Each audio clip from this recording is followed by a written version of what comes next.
Revelation Unraveled, Part 17, The Great Apostasy, Conclusion. The Beast from the Abyss, chapter 17, verse 8.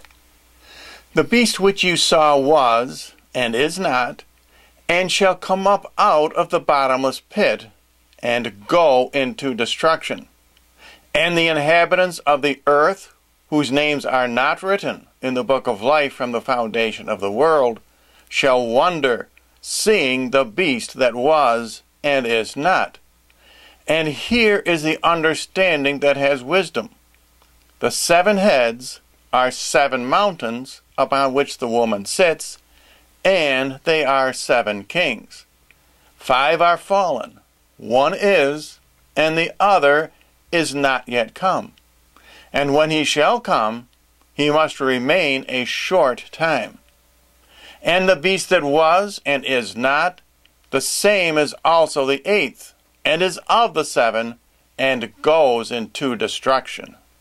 The other great antagonist, described in section W9, and which develops as a consequence of the Great Apostasy, is the worldwide communist empire, the 7th beast. Socialist communism is the last of the 7 world tyrannies, and is the same as the last end times beast in the prophet Daniel's vision, the 4th beast, which comes up and treads down all other nations. Currently, the 7th head of the beast has been killed, which we smugly term the fall of the Soviet Union.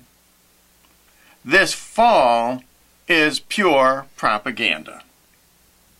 But it very accurately fulfilled St. John's prophecy that one of the heads of the beast, number 7, would be destroyed and later be resurrected as the 8th head of the beast.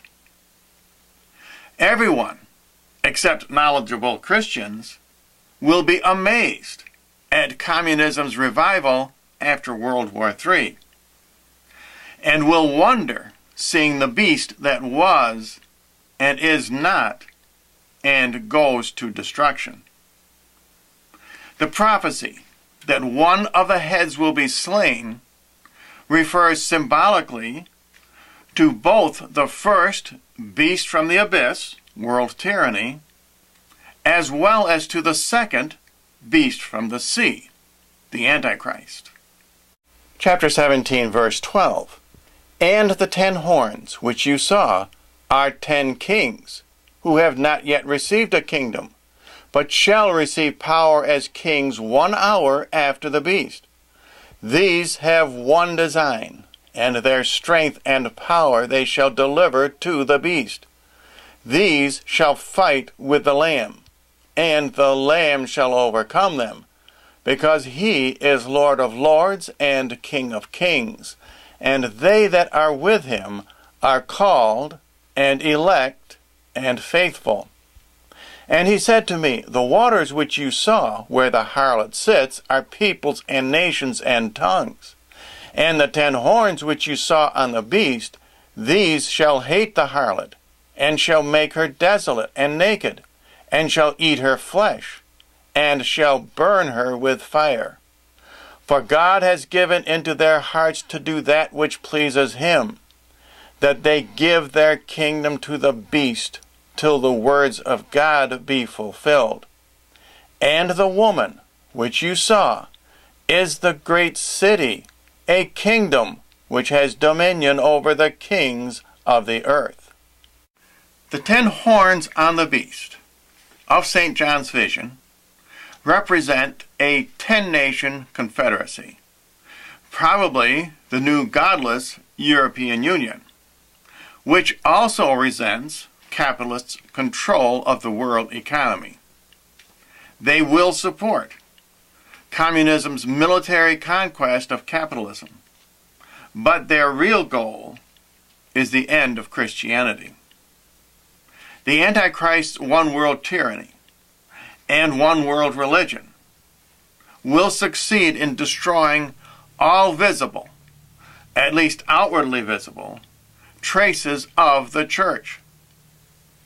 Of course, when they decide to take on the Lamb, Jesus, that's when the Antichrist, his false prophet, and the 10 leaders of his political union will all be violently thrust into the lake of fire, hell.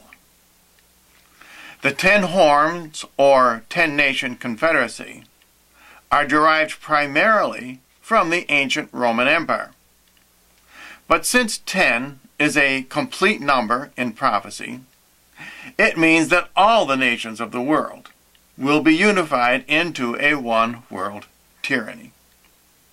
When they give their kingdom to the beast, it means that Italy goes communist, and the capital of international socialist/communism will be removed from Moscow to Rome. Rome will become the second seat of the beast, and will eventually be replaced by Jerusalem, the last beast headquarters. If you look at a globe or a map, the cities of Moscow, Rome, and Jerusalem form the points of a nearly perfect equilateral triangle.